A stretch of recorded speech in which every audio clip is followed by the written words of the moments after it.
Good morning class. BCom second year की cost accounting की book में आपका चैप्टर है valuation and issue of material, जिसमें हमने सिंपल एवरेज मेथड कर लिया था। उसके बाद नेक्स्ट आता है आपका वेटेड एवरेज मेथड। तो पहले हम जान लेते हैं कि what is weighted average method. तो आपका जो वेटेड एवरेज मेथड है वो क्या करता है, सामग्री के मूल्य और मात्रा यानी कि प्राइस, आपकी जो प्राइस है एंड द क्वांटिटी दोनों को ही ध्यान में रखता है। और इस विधि को की विशेषता क्या है कि जो सामग्री का मूल्यांकन करते हैं, जैसे वैल्यूएशन ऑफ मटेरियल जब आप करते हो तो हर बार एक नई रिसीप्ट के बाद ही किया जाएगा और इसके बाद सभी जो आप इशू करते हो वो निर्धारित मूल्य पर ही होंगे।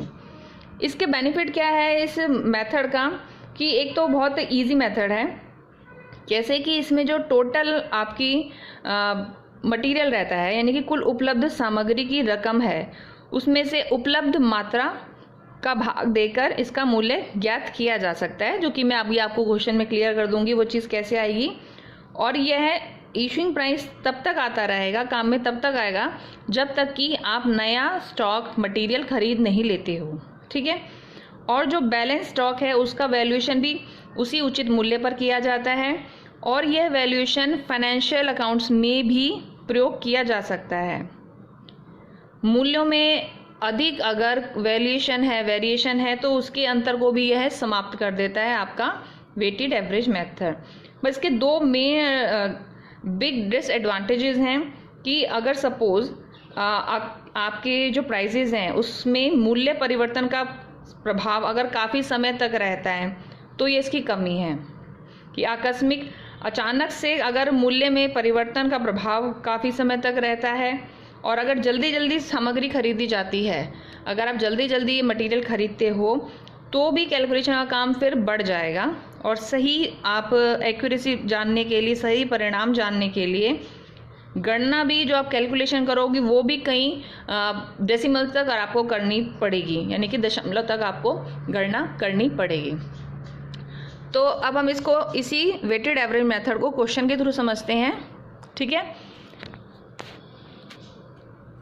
ये क्वेश्चन आपको दिख रहा है, क्वेश्चन है आपका प्रीवियस जो मैंने आपको क्वेश्चन कराया था वही क्वेश्चन है, बस इसमें क्या करना है, सिंपल एवरेज की जगह पर आपको वेटेड एवरेज मेथड निकालना है, ठीक है।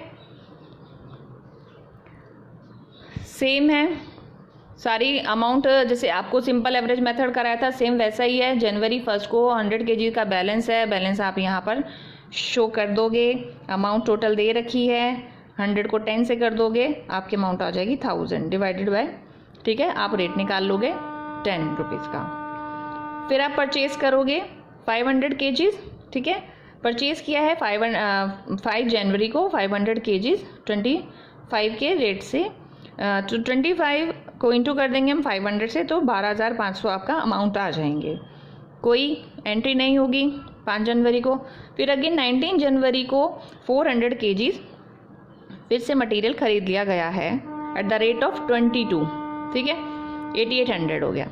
ये तो आपने एंट्री कर ली। अब हम बैलेंस देखते हैं कि हमने क्या क्या सामान खरीद लिया और हमारा जो बैलेंस है वो कितना बढ़ गया है। 100 आपका ऑलरेडी बैलेंस था ही, ठीक है, 500 और किया तो 600 हो गया, 600 क्वांटिटी हो गई आपकी, 12,500 इसका अमाउंट था जब इसमें ऐड किया, ठीक है, तो 13,500 हो गया। अब इसमें शुरू से ही मैंने जब से आपको क्वेश्चन करवाएं ये बताया कि बैलेंस में आप ऐड करने के बाद की वैल्यू ही लिखोगे, ठीक है, क्योंकि यहाँ पे देखिए आपने 500 नहीं लिखा, यहाँ पर इसमें ऐड करने के बाद में लिखा है, तो वो वाली अमाउंट और आपकी क्वांटिटी आपको मेंशन करनी है क्वेश्चन में, क्लियर। अब पॉइंट आता है कि ये जो 22,500 है वो कैसे आया है, ये तो क्वेश्चन में गिवन नहीं है आपको। तो आपको क्या करना है, सिंपल मैंने यहाँ सॉल्व करके दिखाया है कि 13,500 जो था, ठीक है, 13,500 को आप डिवाइड कर दोगे 600 से तो आपका जो वैल्यू आ जाएगी, आपका जो रेट आ जाएगा वो आ जाएगा 22.50, ठीक है। आप कैलकुलेट करके देख सकते हो खुद से कि 22.50 एक्चुअल में वो आ जाएगा, क्लियर। अब 20 जनवरी को 600 kg इशू कर दिए गए हैं, ठीक है। अब 20 जनवरी की एंट्री ले लेते हैं हम। 20 जनवरी को 600 kg इशू करे हैं अब यहाँ पे देखिए, यहाँ पे कोई रेट भी नहीं मेंशन कर रखा, ठीक है।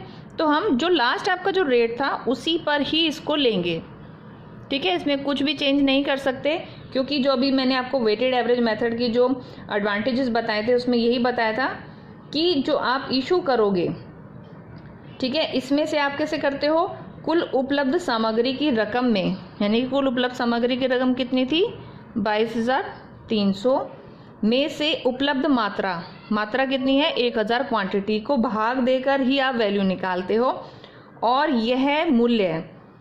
यही मूल्य आपका निर्गमन का मूल्य भी बनता है। और ये तब तक काम आएगा, यानी कि ये 22.30 तब तक चलेगा जब तक कि कोई नया मटेरियल इशू नहीं कर दिया जाएगा, ठीक है। जब तक तो यही रहेगा। तो अब हमने कैलकुलेट करा, वही 22.30 पर 22.30 पर 600 से इंटू करा, 13,380 हमारा हमने जो इशू किया है अपना मटेरियल उसकी अमाउंट आ गई है। अब कितना बैलेंस रह गया 400। 22,300 में से आपने 13,380 माइनस कर दिए, 8,920 आ गया। अब अगेन आप 8920 को आप डिवाइड कर दोगे फिर से 400 से, ठीक है। तो आपका आ जाएगा फिर से वही सेम वैल्यू आ जाएगी 22.30, ठीक है। आप साथ साथ सॉल्व करके देख सकते हो ताकि आपको ज़्यादा क्लियर हो जाएगा वो। फिर उसके बाद देखिए, फिर 24 जनवरी को परचेज़ हुआ है 400 kg, 24 को 800 kg परचेज़ किया है, रिसीव हुआ है मटेरियल, इसका रेट दे रखा है। तो आपको फिर से इसमें रेट कैलकुलेट करने की ज़रूरत नहीं है, यानी कि आपको जब आप इस रेट का यूज़ करोगे तो वो सिर्फ इशू के लिए ही करोगे। और ऑब्वियस अभी तक जितने भी क्वेश्चन करे हैं सिर्फ इशू के टाइम पे आपका रेट्स आपको पता होना चाहिए, बाकी जब आपको रिसीव होती है मटेरियल तब तक उसका रेट तो आपको ऑलरेडी क्वेश्चन में गिवन रहता है, तो वहाँ पर आपको कैलकुलेट करने की ज़रूरत नहीं है। कारण क्या है, क्योंकि जब आपने नया सामान खरीदा होगा तो वो पर यूनिट के हिसाब से आपने परचेज़ किया होगा, ठीक है। यहाँ पर आपका 800 आ गया, 24,000 वैल्यू आ गई है, कुछ नहीं किया। स्टॉक में आपका जो बैलेंस है वो बढ़ गया, 400 में आपने 800 ऐड कर दिए, 12,000 आपकी टोटल क्वांटिटी आ गई। 24,000 ऐड कर दोगे 8,920 में से, ठीक है। 8,920 में 24,000 ऐड करें तो 32,920 आ गए। फिर वही सेम तरीका 32,920 में से को आप 1200 से डिवाइड कर दोगे तो 27.43 आपका रेट फॉर फर्दर इशू आ जाएगा, ठीक है। फिर उसके बाद नेक्स्ट है आपका 28 जनवरी को फिर 900 kg इशू कर दिया है, वही सेम प्रोसीजर, क्योंकि हमारा लास्ट में 27.43 आ गया था तो इशू करने के टाइम पे हमको यही रेट रखना है। 900 से इंटू कर देंगे तो 24,687 रुपये आ जाएगा आपका अमाउंट। 24,687 आपका बैलेंस आ गया है। फिर लास्ट में अब देखिए, जनवरी 28 24 वाली एंट्री करी दी थी, एक है 3 फेब को फिर से आपने परचेज़ किया है, 600 यूनिट्स हैं, 20 की रेट से 12,000 हो गया, ठीक है। फिर इसके अंदर फिर आप बैलेंस बढ़ा के दिखा दोगे, 3 आपके कितने थे 12,000 थे, ठीक है। कितने रह गए, आपने इशू करे हैं 28 जनवरी को 900 यूनिट्स, माइनस कर दोगे 300 रह गए, 300 में फिर से आपने 600 फिर ऐड हो गए हैं तो आपके 900 क्वांटिटी बढ़ गई है। 12,000 इसमें ऐड कर दोगे, 12,000 में 8,233 तो 20,233 आपकी अमाउंट आ जाएगी। वही same process 20,233 divided by 900 divide करोगे तो आ जाएगा आपका 22.48, ठीक है, रेट फॉर फर्दर इशू। और लास्ट एंट्री है 13 फरवरी को 500 kg फिर से क्या करा है, इशू कर दिया है, तो इसमें से इशू करा है वही सेम अमाउंट 22.48, इसी रेट पर आप इशू कर दोगे, 11,240 आ गया। बैलेंस रहा आपका 400 क्वांटिटी, अमाउंट माइनस कर दी 20,233 में से 11,240 तो आपकी अमाउंट आ गई 8,993 रुपीज़। और वही सेम प्रोसेस से आप 8,993 को डिवाइड कर दोगे 400 से तो आपका आ जाएगा 22.48। तो ये था क्वेश्चन आपका वेटेड एवरेज मेथड का।